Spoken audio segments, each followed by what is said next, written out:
It was very humbling for me to count out how many books of mine I have not yet read. I don't want to talk about it, okay? I don't want to talk about it. It's just so exhausting. Oh my god, no pictures, please. I'm yelling at them to just leave, get out, like leave now. We don't need to go through all this. Why are you heading towards trauma on purpose? I love you too. You're literally sunshine as a person, but thank you so much.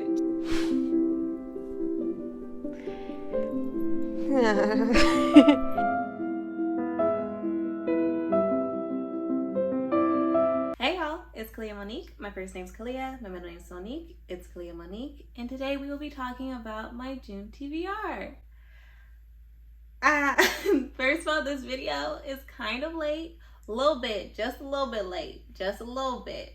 But I have just moved, which is why there is an echo, and I apologize if I cannot find a way to edit that out.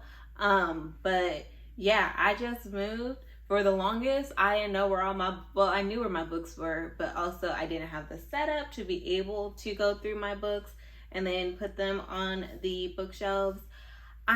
This is going to be a lot like the format that I did for May. So we're just gonna be talking about some things that have been going on in my life lately and, chatting up like friends. You guys seem to really enjoy the format last month, so I wanted to do it again this month.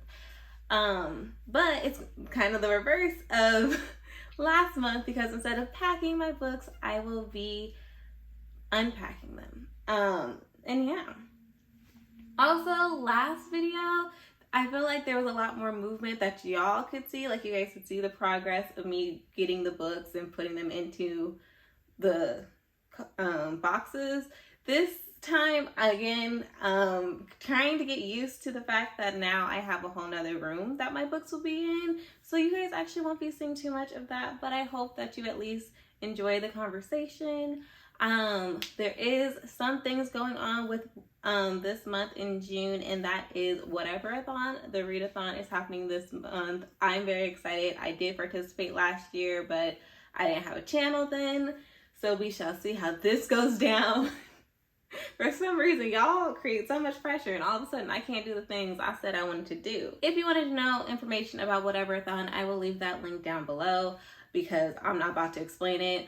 All I will explain is that for the readathon, you do have to pick a goal that you want to read in the month, and then every book you read towards your goal counts towards your points, and then if you read over that goal, then that counts for double the points, I believe, or at least more points than it would be. And then there are also prompts that you need to fulfill, and lost it. Oh, and like a bingo sheet that has the prompts on it. There are also teams. I am on the TBR Travelers. For this go around, for this edition, the teams don't really have themes attached to them anymore. Like last year it was Camp Contemporary, or at least that was the team I was on because I mainly read romance contemporary and fantasy too, but I chose contemporary, especially because in the spring and summertime I do lean more towards contemporary and romance reads. Doesn't matter for this readathon though, because teams are not split that way. It is just people. So for that, I wanted to be on Gav from How to Train Your Gavin's team. He has been a host for many readathons that I've done, and I could never be on his team because mainly he's like a rep for middle grade, and I just don't read middle grade like that. I do enjoy it from time to time, but I don't read middle grade like that. But now I get to be on Gav's team, and that makes me super excited. Like ridiculously excited. But yeah, I'm a TBR traveler. If you are too, we got this, friend. Our team got this. If you're not, wish you the best of luck. But the competitive side of me says, how does it feel to be on the losing team?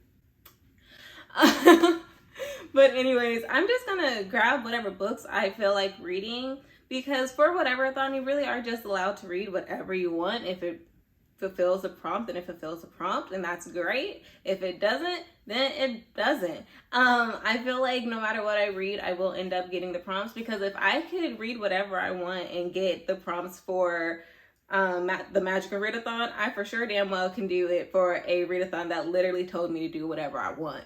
So so let's go ahead and unpack some books. All the books I do pick out for like my TBR, they're just optional. I am so far into mood reading at this point that I can't even finish a book I want to finish. If you don't watch my vlogs, then maybe you don't know, but I have been reading Portrait of a Thief since May. Haven't gotten very far into it. Love the book, love the characters, love the writing, love so many things about it. I cannot pick up the book. Like, I don't know what's going on. But I'm gonna show y'all some books that I do have on my radar that aren't packed away, and then we can talk about, well, as I grab books, I'll figure out what else I want to read. Okay, so I literally grabbed all the books that I have I literally grabbed all the books that I recently purchased in my most recent Barnes & Noble trip. If you want to join me on that trip a little bit, then check out my most recent vlog because it's in that video. But first and foremost, I will be reading The Score this month. This one is one that is going to happen because it is the group book for the romance readathon that Sydney Page from Sydney Page Books hosts once a month. This is the book. Oh my god. Are the other ones as floppy as this one? I don't remember that, but I love this. This is Dean's story. Dean is like just a playboy, like literally cannot keep his business in his pants. Has been characterized as refusing to do the deed in his own room. He needs to do it in the shared living room, which if he was my roommate, granted I have never had a male roommate, but or been a man with all male roommates, but I would be so mad if my roommate refused to have sex in his own room. Like, it's literally called a shared space. Gross. Got all the, ew, we sit on that couch anyways. Like, all the time? Once or twice, maybe. But all the damn time? Okay, get over it, Kalia. Anyway, Dean's book, I'll be reading The Score this month. One that is on my radar and that I really, really want to read is Twisted Love by Anna Wong. I have been looking for this book for so long and it just hasn't been at my Barnes & Noble. They finally have this one, and now that I have it, I really, really want to read it. So we shall see. I have Boyfriend Material by Alexis Hall. Jess from Jess Owens was raving about this book, and I really want to read it because she was also raving about The Worst Best Man in that same vlog. I listened to the audiobook of The Worst Best Man and I loved it. So Jess didn't steer me wrong that time. I doubt that she is going to steer me wrong this time. I really want to read this one. It is kind of hefty though. And just where I have been like mentally, which we'll get into in a minute. I don't know if I can read a thick book. Next up, I want to read Siren Queen by Niveau. This has been on my radar so many times since the first time I saw it at my Barnes & Noble, but I have just recently picked it up and I want to read it so bad. And this one actually is short.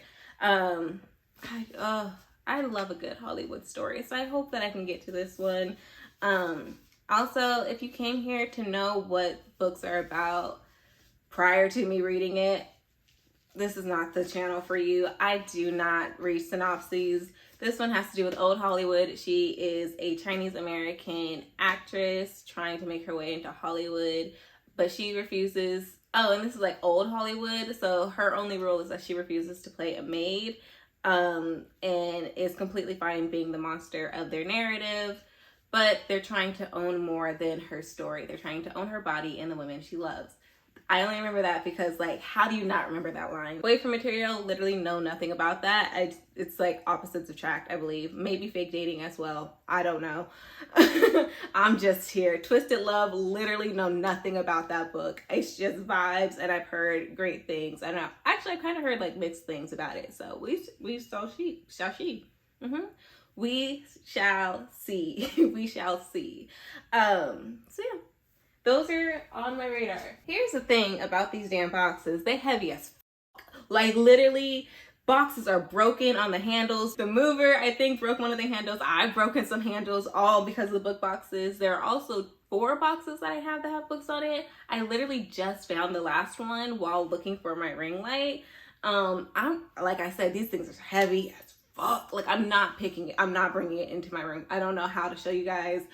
If there's a book that I know I own that I would want to be on my radar, I will check that box, but I'm gonna just hope they're all in these 3 boxes that I have in my room right now. Okay, let's get into it.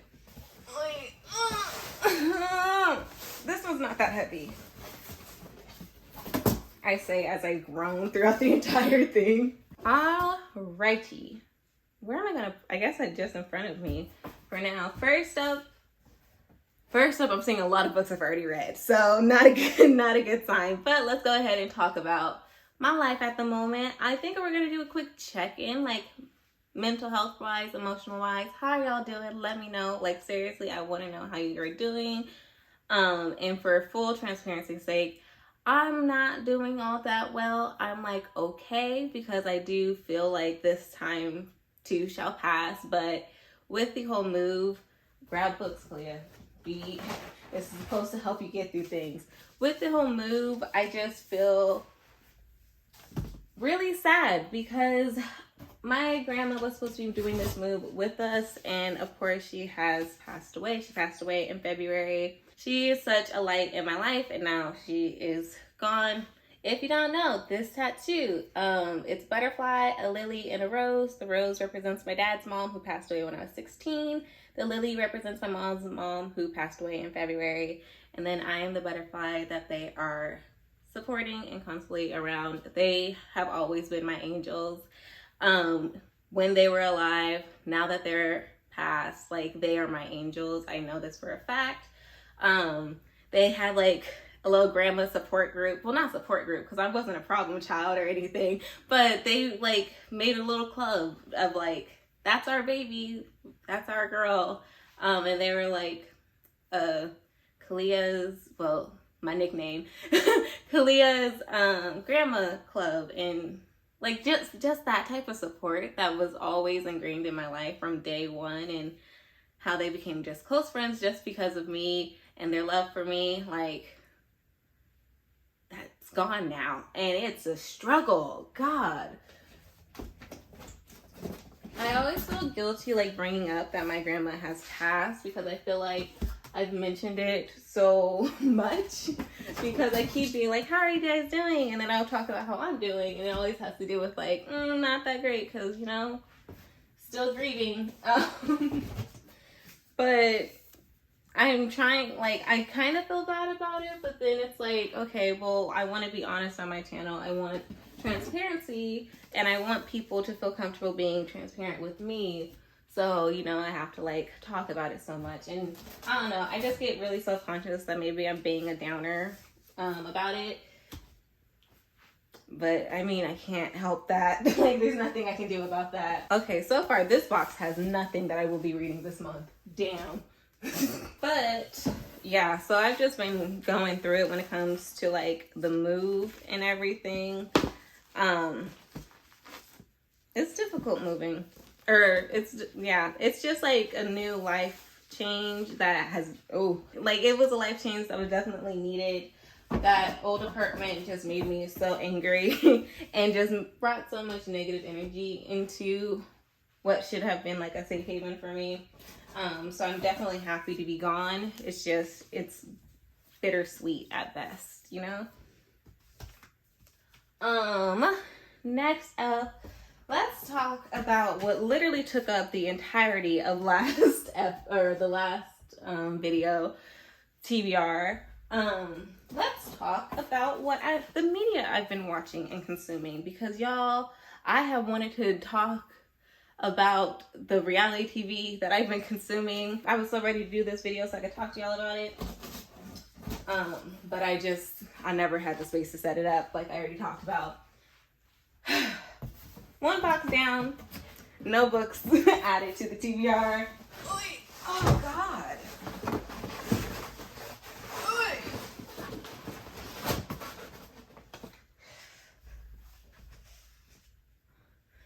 Books are all fine and dandy, and then you move. Not gonna lie, first impressions, this box might be the same damn thing. See, No, I have a lot of books I haven't read yet. But I'm like, this is why I had to go buy some books recently. I didn't have to. I didn't. But I needed something to cheer me up. And the bookstore does that. Maybe, no. Okay. So, like I was saying, some TV that I have been consuming recently. Also, if I'm not in frame, I'm so sorry, y'all. The box over there, y'all right here. The books are going right here. I don't know. Okay. I just found the cover for this when I was moving. I don't remember what box I put it in though. Y'all, I'm terrible at packing. Every time I would close a box that was like had a theme to it, like this stuff, like this is the stuff that went in my dresser, or this is like work stuff, or whatever the theme for that box would be, I would, oh my God, or like filming stuff, hence the fact that I can't find my freaking mic. But every single time I did that, I would find something that was supposed to be in the box, like my mic that I can't find. Like, I don't, also, I don't have a dresser right now. Like, the space that we're in currently is probably where my dresser's gonna go. My dresser was just delivered, so yay. But I have to put that together, and I've already put my bed together, and that took up like a good half my room for me to be able to do it. But then my mom was like, oh no, baby, you gonna need the whole living room to put a dresser together. So we need to clear out the living room before I can put my dresser together. And it's like, oh God. I just want a dresser. I just want some place to put my drawers and fucking pajamas. Like, that's all I want. And to be able to watch my TV, which is right behind me, and y'all can't see it because it's on the floor. Like, there's just so much. There's so much that goes with packing. And I love it because, again, it feels like a new phase and everything. But like the stress of packing, my mental health at the moment, all of it is like, I've been on the brink of a breakdown since February. So the small things that go into packing and moving and all that have really, really tested my limits. Like I got rid of my vines and just purchased new ones because when I saw how tangled they were, I was just like, this is not going to be the thing. This is not going to be the thing that breaks me. And it was absolutely about to be to have to detangle those. So I was just like, no, throw it away. I'm going to get new ones. They were like $10 on Amazon. It's fine. It's fine. They're not, I know why I packed books with blankets and stuff, but there's just not enough books in here. And I know for a fact I'm not about to pick a book. Back to the media I've been consuming now. Shows that I've been watching are Selling Sunset. That damn reality show took over my life. Like when I moved, I was like, I'm gonna listen to audiobooks. It's gonna be so great. No, the fuck I did not. I watched Selling Sunset and there are no regrets had. Okay, I'm not even a reality TV person, so I didn't think that I would really care. But you know what really did it for me? I watched The Ultimatum on Netflix. And I think I mentioned this in the last video, like in the May TBR. I watched it.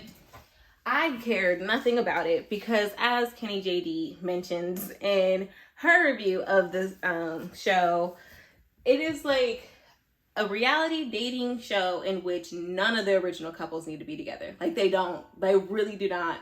And so I wasn't that I was like, okay, I actually like this. Like, you're real people. The drama's not that intense. I get moments where I'm like, really, bitch, you dumb.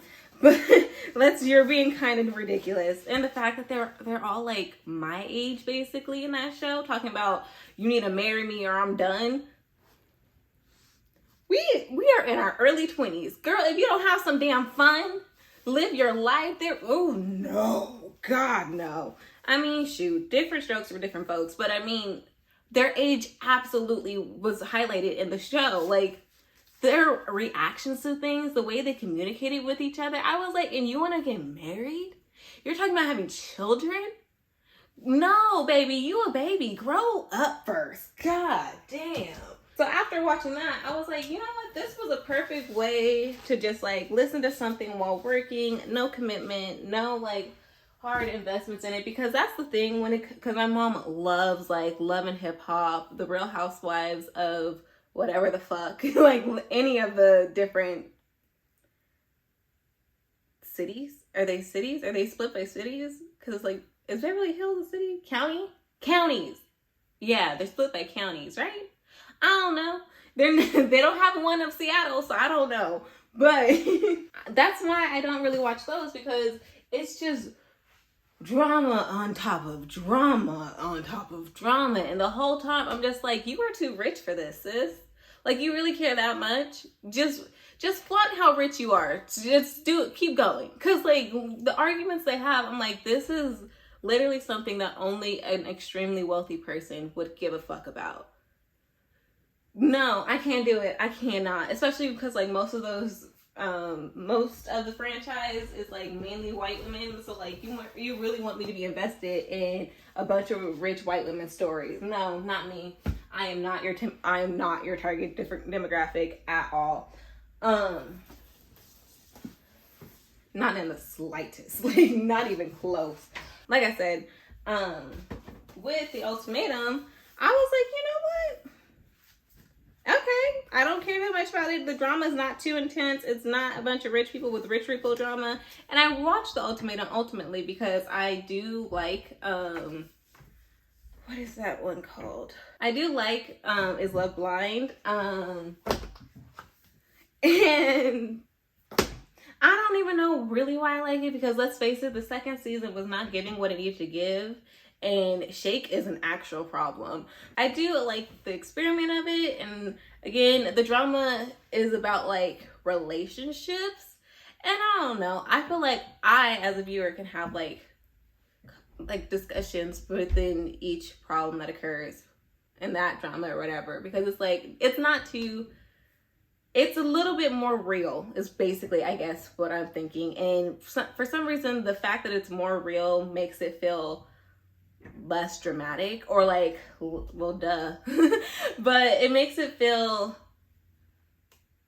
yeah, just like the fact that the situations, like the drama within those particular reality TVs are related in like real things, like relationships and things you need to know for like marrying somebody, it's a little bit easier to deal with. Granted, they still be ridiculous, but humans are ridiculous. So,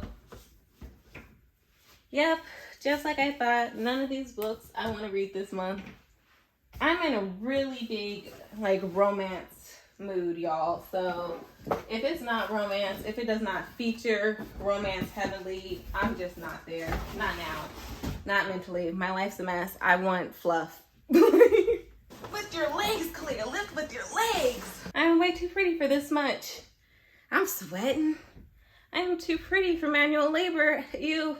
Gross.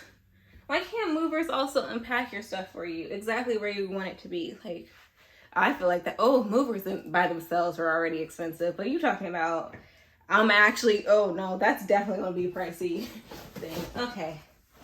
Oh! I broke it. I feel like I look like I got in a fight. Also, well, now there's space for y'all can be there.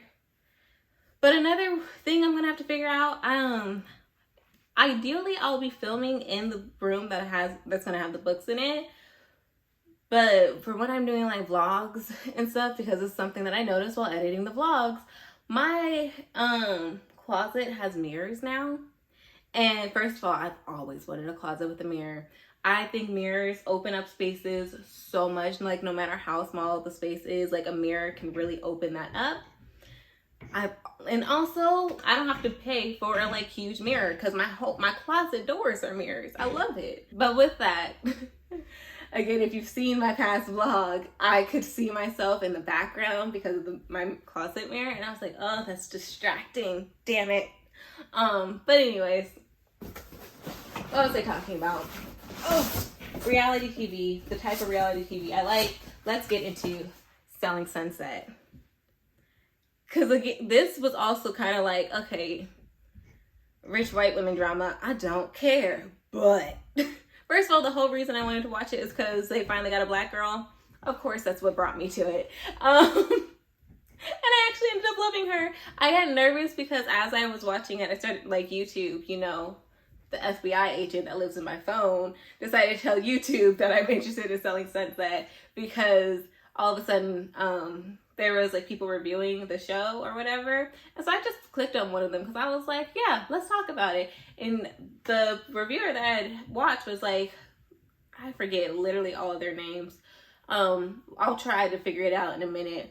But the black girl basically was like Christine's henchman for the last season because Christine was having her like issues with the rest of the women. And I didn't like that. I was like, we are not sidekicks in this world. No more. Don't do that. And don't do it for the problem child.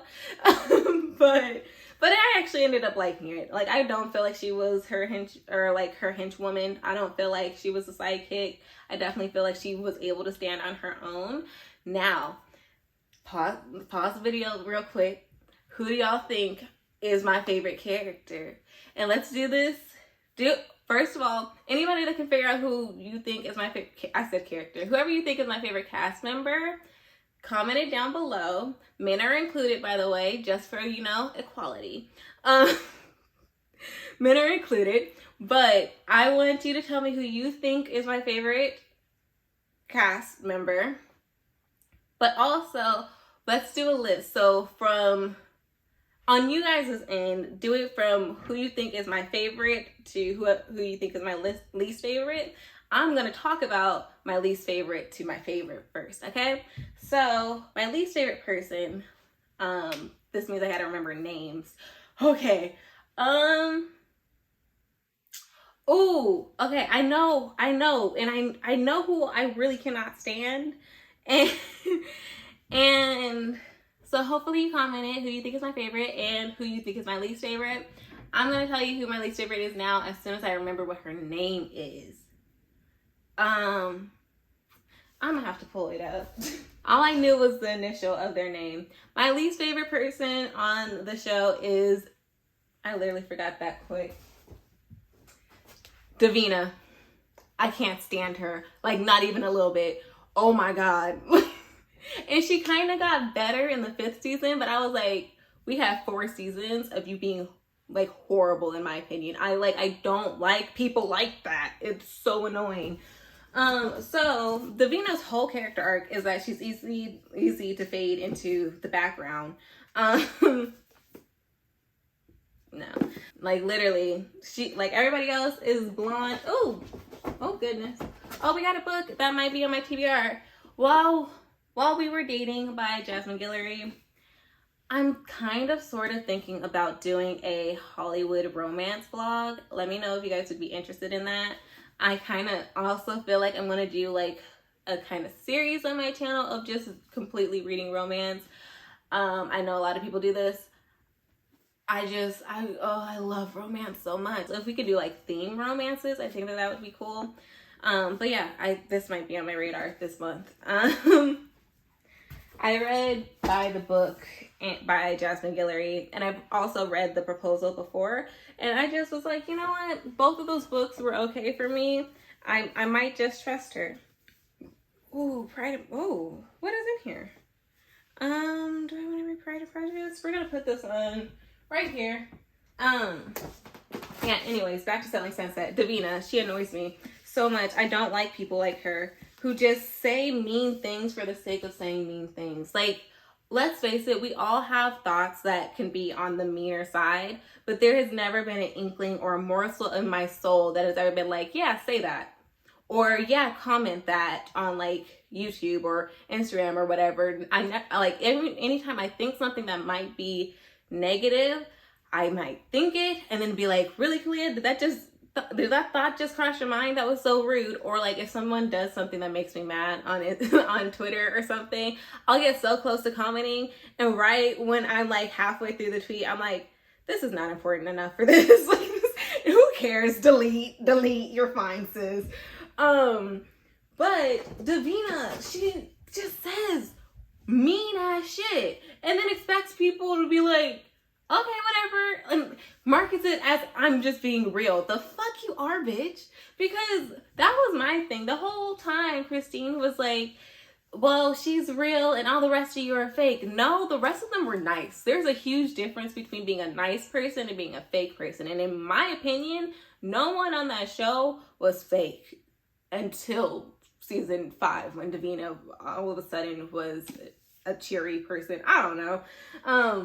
But that's basically what she said season 5. Like, she was like, I'm sick of people hating me, so I'm gonna censor myself. Which, like, how is that not somebody's first instinct? Like, she commented on Mary's engagement ring. You just said you're new. You just said you don't know this woman, and you commented on her ring? Or you, okay, with the whole conversation you had with Chriselle, it was like, I'm kind of new here and you put me in a weird space with this discussion about whether or not they're signing a prenup or whatever. But then you comment on their engagement ring because it's not a real diamond. First of all, that man is 25 and ready to commit to a woman that's like not 25. I don't remember how old she is. I think she's in her 40s or late 30s. I can't remember. But like, he did what he could. He was a freaking pastry chef. Like, he did what he could afford. And it was a beautiful ring that he gave her with love. And like, from what I can tell, they have like a normal, like they have a solid marriage. So who does that? Like, who thinks to say things like that? Hounding Christine, or not Christine, hounding Chriselle at Christine's wedding after she just went through a divorce and wasn't able to like really process her divorce. You're like hounding her to get answers. Like, you had to do something, right? Like, you couldn't have just like, no one just doesn't know, right? Like, you had to know, right? You had to know he was going to divorce you. Bitch, I just said I don't know. I just said I'm still processing this. I said leave me the fuck alone. Why are you still hounding this? Just mean for meanness sake. I can't stand it. Next up, my least favorite. Honestly, kind of fitting because the twins are the two brokers, or one of them's a broker, one of them's a real estate. I don't know. The twins, the men, they're tied. Jason and Brett. Honestly, I think it would be like Davina, Jason, Brett. Like, I think Brett is my favorite twin. I don't have a reason behind it. The only way I can tell them apart is because Jason's voice is a little bit deeper in my opinion, because Brett's voice is like raspier, and I feel like that makes his voice by contrast seem like a half an octave higher than Jason's. I feel like Brett was more willing to settle down. He was a little less of a playboy. Oh, If I Had Your Face, this is on my radar. I don't know, he just felt more real. Like, he felt less like a problem. Still a problem, but less like a problem than Jason. So there's that. I'm gonna take out, because like I just mentioned, I'm kind of thinking about doing a romance in Hollywood vlog. So I'm gonna take out 7 Husbands. I was gonna save this for a date with an author and like just read a bunch of Taylor Jenkins Reid. I kind of don't feel like buying any of her other books until I find out if I at least like one of them. We talked about the twins. Like I said, I don't really have much of an, I just don't have much of an opinion about them, except they're like, also reading You Don't Know Us Negroes. This is my nonfiction for the month. We just don't know much about them, and this is basically supposed to be marketed as like a girl boss show. Y'all ain't women. I don't care. Just being completely honest. Next up, after the twins, who would it be? My phone died. First of all, don't know if I had said it before, but one of the things that I need to find from unpacking is my charger to my camera, which is horrible because literally it was out. Like I had it. I saw it so many times. I just never grabbed it. Like here, like in this apartment, I saw it and I just never grabbed it. Now I don't know where it's at, but we got my phone. A little throwback moment. Not too much of a throwback, just beginning of a channel. But also I still use my phone for vlogs because that is so much more convenient. Back to my ranking. I mean, literally progress-wise, not much has happened. If any of the books that I had mentioned happened during the time that it came off, which I don't think any of them did, but if any of them did, it's fine because I'm going to be recapping them at the end like I did in the May TBR. We left off on the twins, right? So Davina, Jason, Brett. Next up is Vanessa. Nothing against her. Honestly, she's a sweetheart. For the remaining people, and even for the twins, I actually don't have any real gripes about them. Just something about the other personalities I like more. Anyways, so Vanessa, I think she's cute. I think she's sweet. I love her. Her little boo thing. I think she is adorable.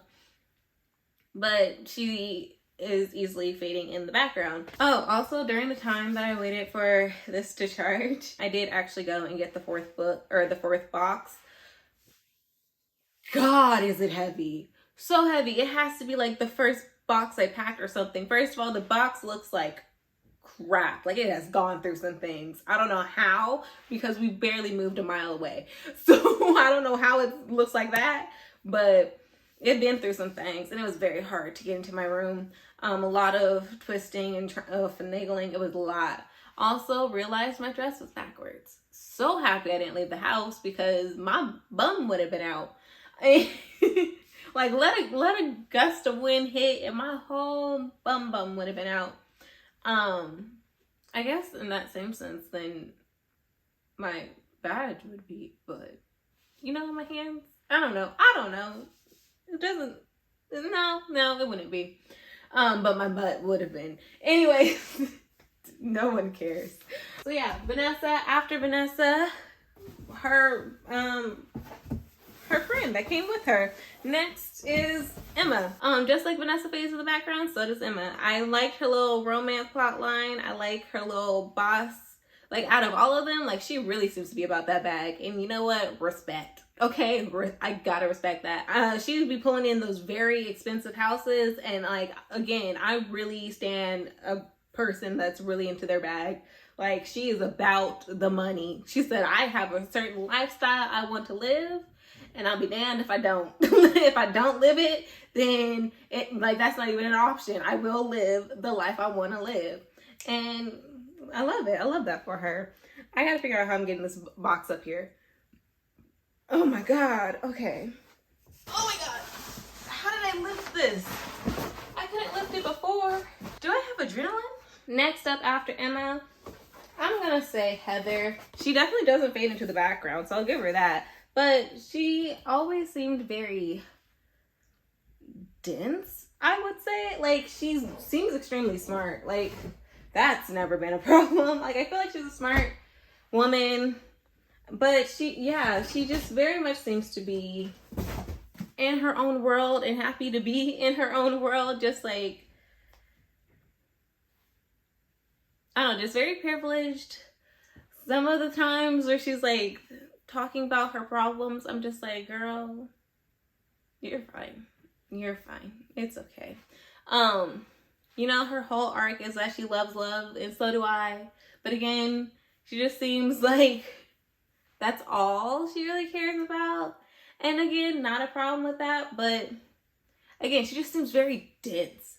And she actually, I will say in the last season, season 5, she does seem to have more substance to her. She's standing firm in her, like, actions. She won't let anyone walk over her. Like Christine, she won't let Christine walk over her. She's very assertive now. I think being a stepmom has really helped her to get more to her character. She seems more assertive, more protective. She was like, you got in the way of my time with my kids. That's a problem. And you know what? Yes, it is. So go off, Heather. Next up, after Heather, it probably would go Mary. Okay, goodness. Just because. Now here's the thing. Mary, I have gripes with, but also like as a whole, I think she's like a cool, like I think she's fine. She's fine. Kind of like her name, she's kind of average, so that's fine. Honestly, I felt bad for Mary when Christine was like making fun of her for the way she handles arguments, because like she lets her emotions take over and she kind of stumbles over her words. And so when Christine was like mocking her for that, I felt really bad, because first of all, she did it and I was like, damn it, I knew somebody was going to comment about this with Mary. Like, I just knew it. Like, I knew it. I just knew it in my soul, because it was something that I had noticed she does. Like, it's a lot of repeating what other people have told her when talking about whoever they're angry with. And then when she brings it to them, she kind of like restates their argument, because she's so passionate. It's like upset that it's hard for her to like formulate her own thoughts. So she kind of just repeats what other people have told her. But it's still like, this is how she feels, but someone else said it to her in a way that she can like think about. So she's saying it that way. And honestly, I'm a person that when I'm like highly angry, my emotions take over and it gets in the way of my tongue and I like stumble across my words, which is why when I'm angry, please give me a time to calm down. I'm not a very angry person most of the time. So especially then, like when I am, it's like, like it's taking a lot for me to process this emotion. So just, God, give me a minute. So I really felt bad for Mary when Christine did that. Like, it's not her fault. She's not a combative person. She doesn't like confrontation. She's mentioned this a million times. So she gets flustered when she is in a situation that requires confrontation.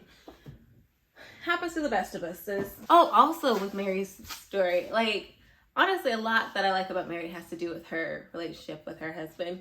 But even with that, there's times where I'm like, what do you expect, Mary? What do you want? What do you expect from him? I just think that they're a cute couple. They seem to have pretty solid beginning years of their marriage. None of their arguments I particularly think are that important or like devastating to a relationship. Yes, they're serious topics. But here's my thing. From the get-go, since we were introduced to Romaine and their relationship, we were told there is an age gap. He was 25 in season 1. I don't know what the math makes him now. I don't. I don't remember what she was. I think she was in her early 40s.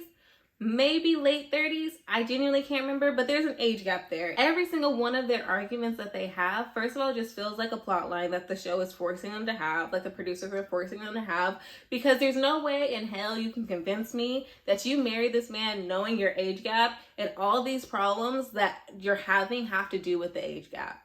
Like the fact that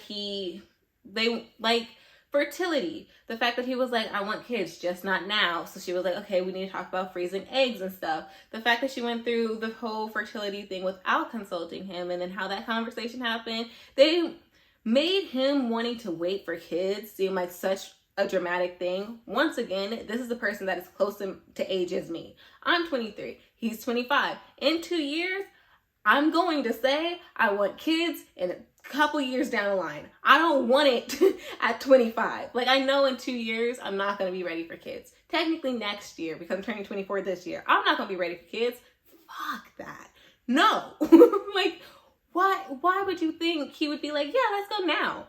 Or the fact that the new house, they want to get a new house and like redo it or whatever, or like renovate it and then move from it or something like that. I don't know. Or they want to flip a house. I don't know. Yeah, they want to flip a house.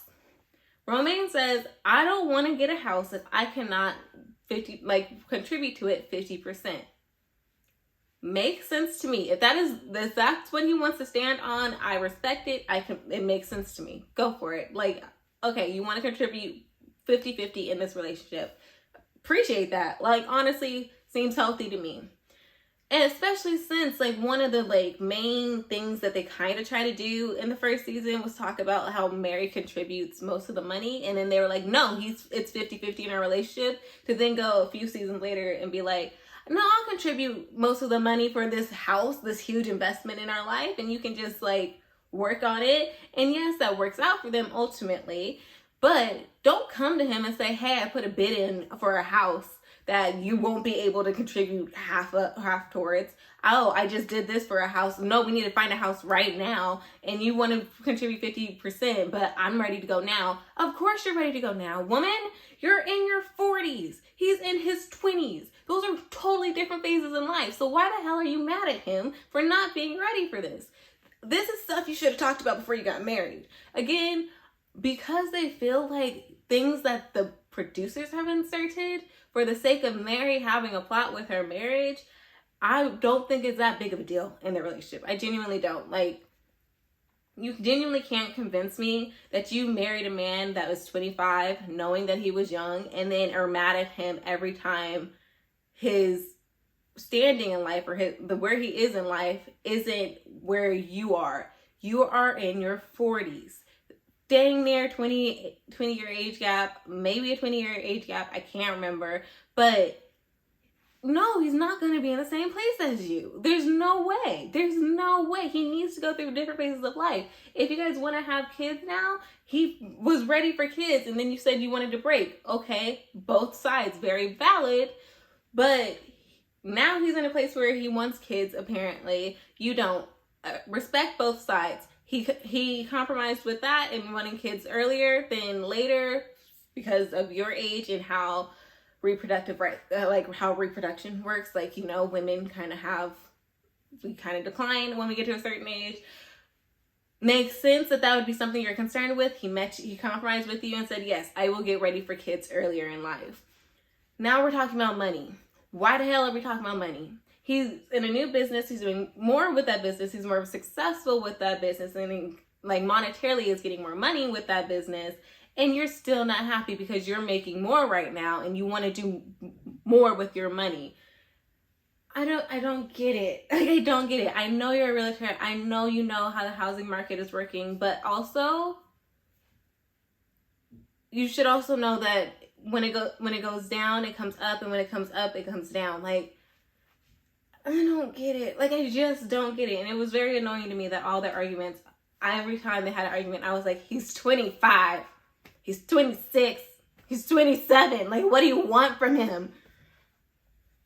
Again, I don't know how old that man is, but he's like 25 to 27. Like, he's in that range, I think. Like, I don't know if it's like a full year that they go through. I don't think it's, I don't know if each season is a full year or what. Next up, after Mary, I guess before Mary, I'm gonna go Amanda, her bestie. Makes sense. I love Amanda. I love her personality. I like that she's real. I did not like how she did Christine and the realtor viewing thingy that they do. I don't know the language anymore. It's been a few days since I finished the season. But yeah, I like Amanda. She's a very loyal friend. She's an amazing mom. She's going through a lot in life, and yet, I mean, she's still a boss. Like, she's still doing what she needs to do. She's supporting her kids. She's going through a lot of emotional turmoil, and she's still making it through that. I really respect a strong woman in that case. Willing to do whatever she needs to do for her children. Just gotta respect that. Next is gonna be Romaine. I love Romaine. He actually seems very mature for me for a 25-year-old or whatever the fuck age he is. 26, 27, whatever, late 20s. He actually seems quite mature. He's in a mature relationship. He adjusted to that and he seems mature. He seems like he should be in this relationship. I like how he adjusted things. He seems very logical to me. I'm not gonna lie, for the longest, they were like, you know how at the first episode, they were just like, look at his abs. He's so fine. Look at this fine man. And I was like, I mean, yeah, he's cute. Y'all, this is how I knew I got problems. He got mad at Davina. It wasn't even when he was talking about it in the pool and it came out the pool all or whatever. Is that what he did, Kalia? Sure. It wasn't even then. Because I feel like editing messed with him then. Like, we didn't get that view. But when he walked away from Davina after that argument and at Christine's wedding shower, bridal shower, engagement party. When he walked away from that little argument with Davina and he said, and walked off, I said, I get it. I see it now. I see what y'all was saying. I didn't see it when he was happy and go lucky, but I see it when he angry. Let that that be the face staring at me. Like we in an argument and you could hit me with the well. Like I don't know. He looked like he needed to be on the cover of a mafia romance or something. I was just like, oh my God. Oh, he can be assertive. Wow. Okay. I see the sex appeal all of a sudden. Next up after Romaine, who do we have left? Okay, we're in the final 3. How are you guys doing so far with the ranking? Because next up, I'm honestly surprised with this one because I loved this character. And I still do. I still love her very much. Maya. Oh my god, they missed my new homegirl. I mean, she's still up there. What is the black girl's name? Who's next? Is it Maya or Chelsea? It's Maya. I love Maya. I do. She has nothing wrong. She's very honest. She's there. I think that Maya's actually one of the reasons that I actually really liked the show, because one thing that I hate about reality TV, like Beverly Hills or whatever, they'll talk about so-and-so to their friend or whatever, and then go to so-and-so and be like, so-and-so said this, and then I said this, but let me edit what I said so that you don't get too mad at me, and then kind of edit what they said so that you do get mad at them, but you also don't get the full context. Maya says, this is exactly what they said, A, B, C, and D, and this is what I said back, A, B, C, D, E, F, G, and yeah. Like, Maya is so blunt and honest. Like, what she said is what she said, and she gonna say it to your face, her face, and the other face behind you. She gonna let you know what she said, okay? And I love that. And also, she's all about her family, her and her kids. She's just so cute. Also, like, a boss woman, a boss, a mom, and a great wife. Like, we love this for Maya. And again, I love how real she is. Next is going to be, again, we're in final 3. Y'all ready for this? Like, do you really, for those of y'all that don't watch Selling Sunset, you don't care. But for those of y'all that do, are you surprised so far that I haven't named a few people? Next is actually going to be the newest girl, Chelsea. I really liked her. She only has 1 season, so I don't have that much opinion about her. But from what I can tell, she's kind of like Maya. What she said is what she said, and she's going to tell you, her, and the other girl too. Like, this is what she said. She's very, like, out there and just unapologetically herself, and herself is very loud. And I love it. I love this loud, British, fabulous woman. It's great. Love her dearly. But again, don't have much to say about her except for that because she only had 1 season.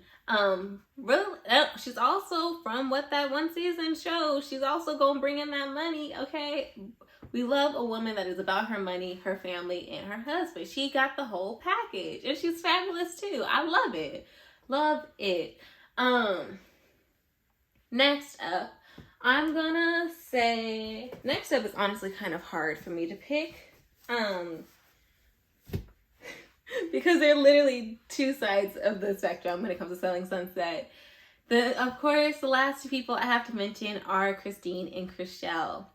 I'm not gonna lie, they're pretty tied in my book. I love them both. I really do. I think I'm gonna talk about Chrishell first and then try to defend Christine. I think Chrishell is just the sweetest thing ever. This is like what her whole character arc of the show is meant to be. She's supposed to be the sweet girl next door, and that's exactly what she has seemed to be. She also is very real, what I wasn't expecting, because she is like kind of like the sweet girl next door, but she has gone through some stuff in her past. Okay, she has talked about how her family has been homeless before. People, I think in the first season and other seasons, have kind of like grazed over that and have just been like, whatever, she's going to be a pushover. She's like happy-go-lucky. She's always going to be this happy person. But Chrishell defends herself and she defends her friends. Oh my God. Season 5, when she heard Christine say something and she was like, I'm sorry? What did you say? Because I'm sorry, I didn't hear that. What have we done to you? I would love to say it to my ear. I would like to hear what you have to say, actually, because what I'm not going to do is think I heard something and let it go. I'm not the one. And that's what I really feel like Chrishell was trying to say. I really feel like she was like, I'm not the one, bitch, okay?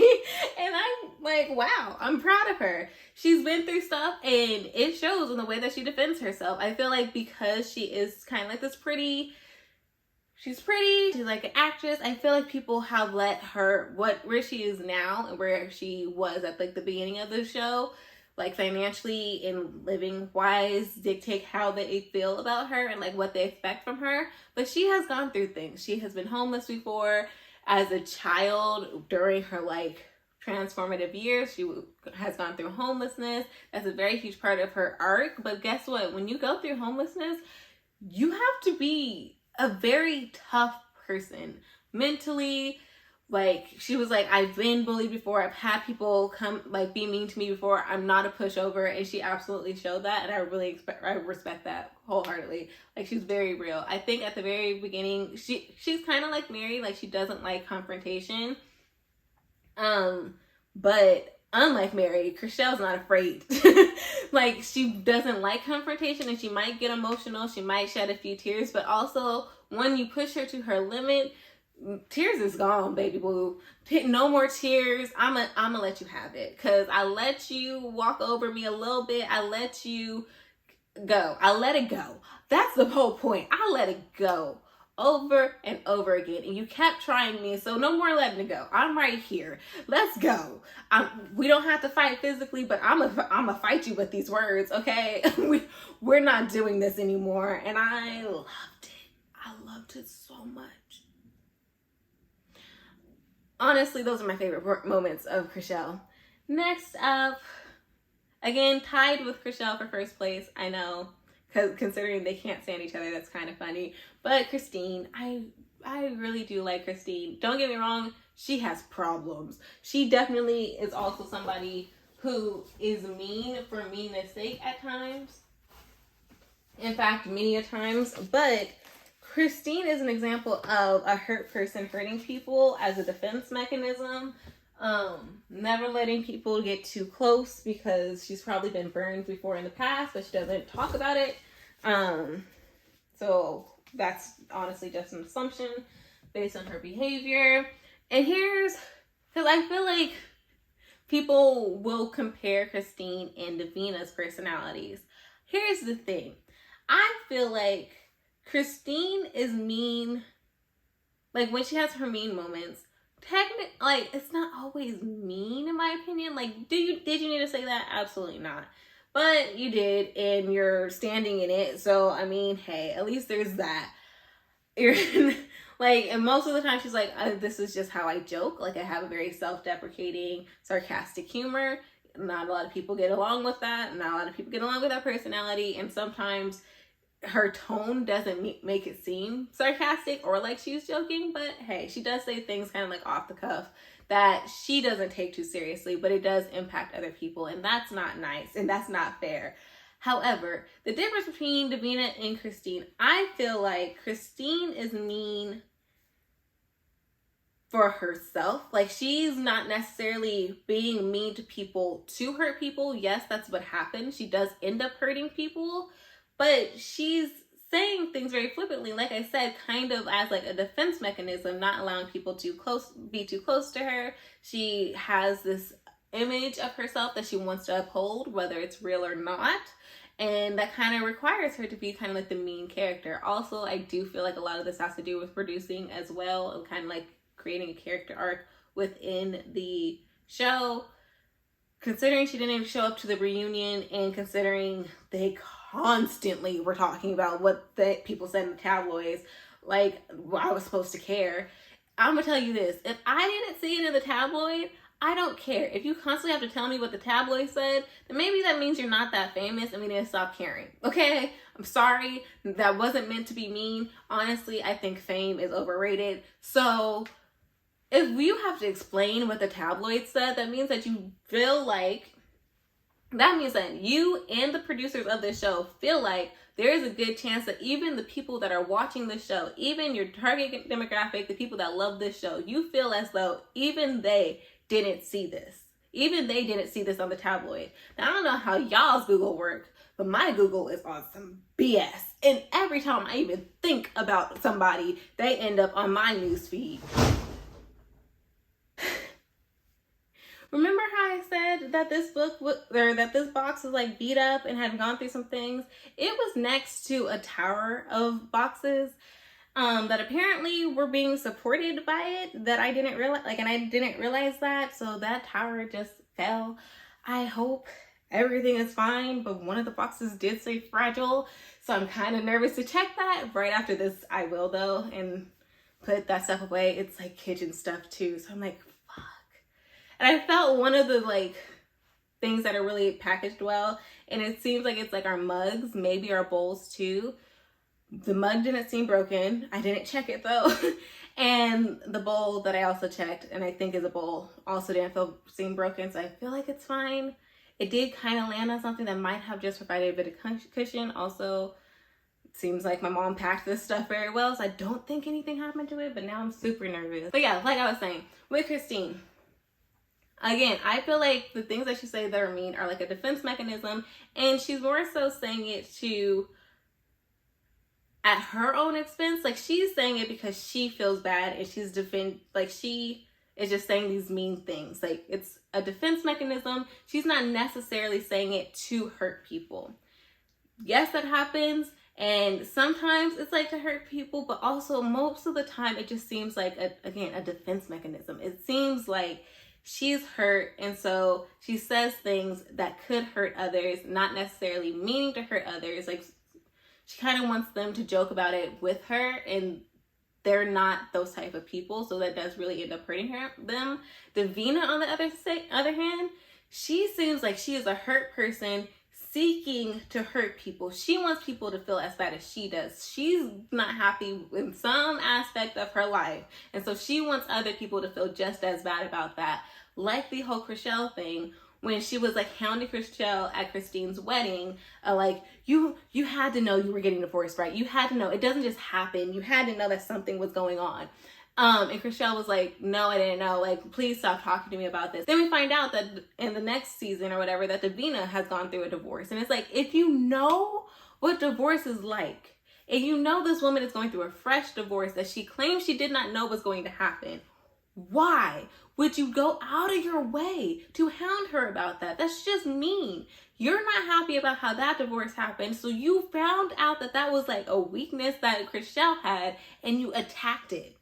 That was like, no, I want to hurt you. I want you to feel as bad as I feel. I want it to hurt you as bad as it hurt me. I don't like that shit. That makes me angry. Like, I don't care if you're,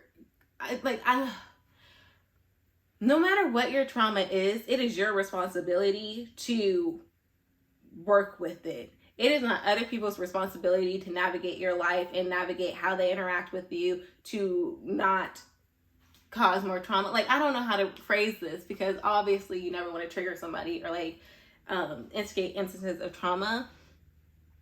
But no one owes you misery just because you're miserable. And that's what I feel like Davina was always doing. She wasn't happy, and so she would try to make other people not happy. Christine, I feel like there is something in her that isn't happy. I feel like she's happy with her husband and her kid. I don't know their life. I don't know. But it seems like she's happy with where her life is currently. But I do think she has trauma from the past that she hasn't dealt with. And so this is what her personality is. Just like with Davina, your trauma in the past and the way you interact with people, that is your responsibility to fix. It is not the responsibility of the other person in the relationship to help you fix your trauma. Like, this is something this is a self-reflective thing you need to do with a therapist. This is work you need to put into yourself so that you can then bring out light into the world. Don't put negativity out there.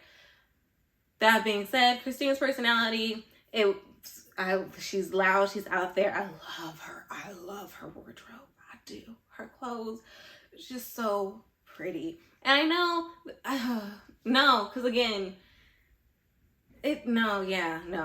Christine is just, like, it's just something about her meanness that is so different than Davina's. Again, I really feel like Davina just wants people to feel as bad as she does. I don't feel like Christine wants people to feel as bad as she does. In fact, I don't think Christine wants people to even realize that she feels bad. And so, as a defense mechanism, she projects as this mean girl, this Regina George, this honestly caricature of a mean girl, so that other people don't see a weak point in her. I feel like she has been hurt in the past, probably has had relationships where people have like hurt her, and she's still hurt, and she doesn't trust easily. And again, she has that defense mechanism that comes off very mean. And if I was her friend, honestly, I would probably be like a Chelsea, like, I'm gonna listen to your side, but I'm my own woman. I think of my own things, and I'm gonna make my own relationships. I hope you figure things out. Like, I hope you get the help you need, and you can figure out how to deal with this trauma in a more healthy, less harmful way to others. Yeah, just something about Christine I can feel for. Again, I don't agree with a lot of her actions, a lot of things she says. I'm just like, why the fuck would you say that? Even if you feel it, why would you say that? But again, I don't feel like she's actively trying to hurt people. Again, though, in the show, they were talking about she does this in the tabloids. If you have to explain to me what the tabloids said about her, can we not make this a point of reference? Because, again, that tells me that you in the show do not feel as though you're, like, even your target audience, even the people watching the show would have even seen it in the tabloids, because you have to show us the clips or the snippets of the article in which Christine said this and Christine said that. I don't care about the tabloids. I really don't. And I feel like they should be in a place where they don't care about what the tabloids said, or how the tabloids phrase things, because Christine keeps saying, like, it's the way they're phrasing things. I don't say it like that, but it's the way they're phrasing things. I personally wouldn't be talking about people in the show, in the tabloids, if I find out this is a point of contention with them. But I mean, different folks do different things when they're hurt. And that's Selling Sunset. That was my order. From least to best, in my opinion: Davina, Jason, Brett, Vanessa, Emma, Heather, Mary, Amanda, Romaine, Maya, Chriselle, and Christine are tied. Next up, still on my reality kick, I watched Are You the One on Netflix, because again, I'm not looking for the drama, like fake drama. I want things that aren't that big of a deal. And so I watched Are You the One. I think the first season that's on Netflix, I think it's season 4. I thought that one was well. I'm currently on the second season that's on Netflix, which is season 6 or something. Oh no, I just finished that yesterday. That was boring as hell. I did not care. Wasn't nobody actually trying to find the person they were actually matched up with, and I'm mad that they got the money, because you did not work for this. You did not even try. Ugh, annoying. Next up. That's literally all of my thoughts on that show. It was interesting for a minute, kind of over it. Oh no, please don't fall. Was that all the shows I watched? I believe so. Other ways I've been distracting myself is YouTube. So I wanted to highlight some creators that have sparked joy in me. And I keep going to and like binging their content. First and foremost, or not for no particular order. Actually there's only 2, and probably the person I'm about to mention next is I watch their content a lot more over and over again. But the first person, Terrell from the Terrell Show on YouTube. Love it, love it, love it, love it. I've always loved it. I keep rewatching episodes because I just love it. Just great music from like popular artists, new artists from like past that aren't as like popular anymore, but still got them vocals. Like, these are vocalists, okay? Just beautiful voices, and I love it. He does the song association game. He was actually the very first person I've ever seen do it, and then all of a sudden that one magazine started doing it, and I was like, not saying he created it, but he was definitely popular before the magazine started doing it. I do think another creator might have created it though. Just saying. I peeped that. Don't like it. But Terrell I love. He's hilarious. The people he gets on the show are amazing vocalists, and I love listening to them sing. Oh my god, so soothing. The most recent episode I watched was the Chloe Bailey one. Her artist name is just Chloe, but from Chloe and Halle. Chloe went on, and it was just so beautiful. And this is a voice from her that I don't feel like we get very often, and I wish that we did, because it's beautiful. Her voice is beautiful. I unpacked all the books. I guess I'm done. But I have more to talk to you guys about. Her voice is beautiful. I guess we're just talking then. Her voice is absolutely beautiful. And I'm just like, I wish you would just do the vocals more. Like, don't get me wrong, I like her songs too. Her new songs, like, they definitely are for a moment, okay? When I really want to pump myself up, these songs are great for that. And I can definitely see the, like, she says she's very inspired by Khalees. I can definitely see that in her songs. And of course, she is Beyonce's protege, so I also see that influence in her. But I just wish that we got more vocals from her, because I feel like her sister does a lot more of a, like, vocal singing, like vocalist singing. And it kind of took me back to, like, throwback Chloe and Halle when they were just a YouTube channel, not signed to anybody, just doing their little covers. And I was just like, beautiful. Like, your voice is literally so unique and beautiful. I wish there was a little less of the, like, pop shit, like the common mainstream stuff. And I understand why those are her singles that she's releasing for, like, popularity's sake, but I'm still like, girl, I want to hear this voice. This voice can soothe me to sleep. I want to hear this. She also sang Take Me to the King, which, whoo, child, that took me out, because that was my grandma's song for her memorial, and also the song that we played when we were, like, burying her ashes. And that, oh god, that took me the fuck out. I couldn't do it. Apparently I can't listen to that song anymore without crying horribly. Nah, and that's a beautiful song. I know why my grandma chose that to be her song, but, like, ma'am, that song is a part of my childhood, and now I can't think of it besides that, and it's sad. Great vocalist. Absolutely recommend that. Terrell Show. Watch it. He's amazing. I love him. I love his personality. Love that for those particular episodes, the song association. Love it. Next, there's only two really that I watch besides, like, a bunch of reruns of The Simpsons to get me to go to sleep before a nap or to actually go to sleep. But the other one is Kenny JD. I think I've mentioned this before in vlogs, maybe even a live show. I have been watching a ton of Kenny JD. Luckily, she's been on YouTube for years, so I'm literally watching things from, like, 4 years ago. Like, I don't care. I love her personality. She is hilarious. She's more popularly known for doing Bad Movies in a Beat. That series that she has done has inspired me in so many different ways. First of all, her makeup looks. When she says she beating her face, she is beating her face.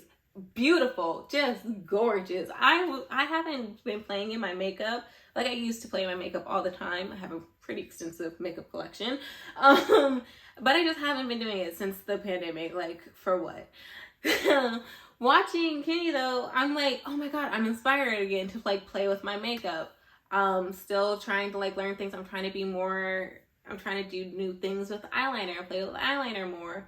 Kind of only have, like, this one newish style that I'm comfortable doing, but we're working on it. And then just, like, playing with colors. It's just, yeah, like I said, she's just very much inspired me in that way. But also with that like series, it had me thinking of, like, doing a, like, similar series on my channel of, like, KU books in a glam. I don't know if it was be, but just, like, talking about some of my, like, KU reads, because first of all, I need to utilize KU a lot more. And just, like, talk to you guys about it as I do my makeup. I have thought about doing, like, talking about books while I do my makeup, or, like, talking about a wrap up or a TBR while I do my makeup before at, like, the very beginning of my channel. But then it's like, I'm not a professional. I don't do this for a profession. I don't need people commenting about that. But I mean, I do really love makeup, and I like playing in it and just, like, figuring it out and seeing what I can do. It's, like, very much an art form and a creative outlet for me. So let me know if you guys would be interested in that. I don't know, like, it would be me talking about certain books and then doing my makeup, but I don't know if I want to do, because I thought KU would be a great example, because it's kind of similar to, like, Bad Movies in a Beat. you know, trashy books in a beat, like KU, smut and glam. I don't know. I don't know. But I definitely want to, like, not necessarily, because that's bad movies in the beat. So those are bad movies. Even though Kitty has, like, mentioned, she was like, I love bad movies. I find them to be great entertainment. Like, they're bad for, like, artistry's sake, and I like that. And so I'm not necessarily saying, like, KU books are bad. Like, I have enjoyment with KU books. Don't get me wrong. Just, like, I don't know. Because I thought about it with, like, self-pub books, or you know, indie books, or, like, you know, books that aren't necessarily bad, but maybe they're not the most popular books, or maybe even doing, like, talking about a popular book. It'd be, again, I'm kind of like my romance era right now, so I thought about doing, like, romance in my makeup, talking about a romance book in my makeup. I don't know. Let me know if you guys be interested in that type of series. I think I'm leaning more so towards, like, KU. Because, again, I really need to utilize that subscription more. Reading, like, one book a month is kind of where I'm at, but also some months I forget. So yeah, I need to do better at, like, using the subscriptions that I have, or getting rid of them. But KU is such an extensive library that I don't want to get rid of it unless I don't use it. So I need to use it. Let me know what you guys think about that. But yeah, I've picked out my book, so let's talk about it. So it's this big stack right here. Kind of tired of picking up heavy things today. So let's see. So we have The Score, While We Were Dating, Siren Queen, Boyfriend Material, The Spanish Love Deception, Pride and Prejudice. Can you tell?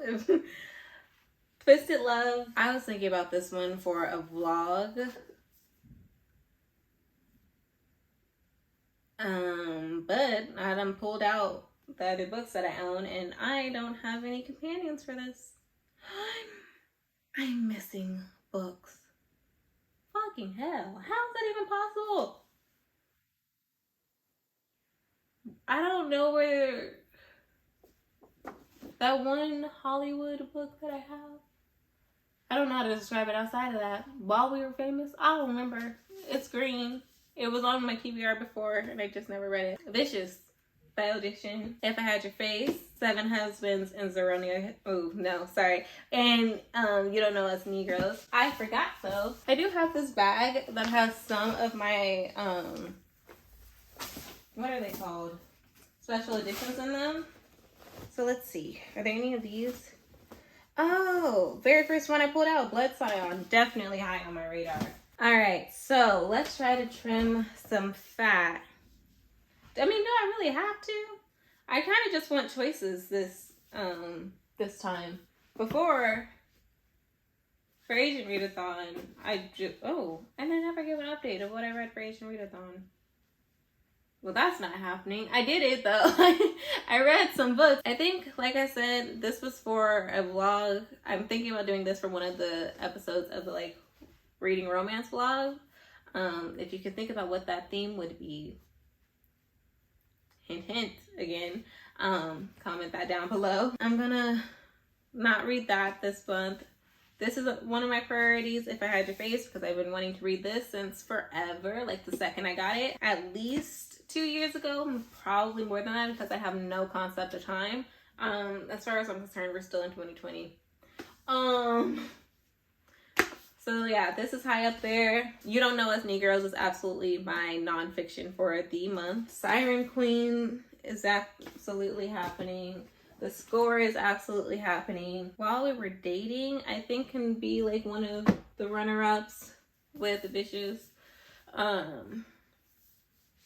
Spanish Love Deception and Boyfriend Material are also very high up there. Blood Scion is a runner-up, but, like, very high up there. I really want to read this. I know, though, like, the content warnings for this one is, like, very, very high. I really need fluff right now, so I don't know how prepared for that I am. But Twisted Love is going to go on the list of books I'm going to read. Seven Husbands. It's gonna be a runner-up. So let's see the prompts for Whateverathon. So I need a TBR veteran. I almost dropped that on my damn laptop. Definitely counts. And just because I know for a fact I'll be reading this one, the score, under 300 pages. Damn, I did not expect that to be more than 300 pages. Siren Queen. Cozy reading time, that's an activity, got that. Recently hauled. Oh, you can also double up on prompts, by the way. Siren Queen, the score, these two both count towards that. Color on the cover, that's just going to be a random color generator that I need to do at some point. Hope it's pink, because it looks like I got quite a few pinks and peaches on mine. Or blue. Blue. Oh, I hope it's blue. On a previous TBR. Are any of these on a previous TBR? No. I don't think if I Had Your Face actually ever made it onto a TBR. It's gonna have to be a mood read. And if it is a mood read, then I'll read Vicious. But I don't want to grab that, just like I don't want to commit to that one. So portal fantasy? What does that mean? Favorite genre? So many romances. For a fact, there are 1, 2, 3, 4 romances. So one of them, adventure or a quest. Oh, a book with an adventure or a quest. I'm gonna have to be a mood read. Different format. Oh, so my Kindle.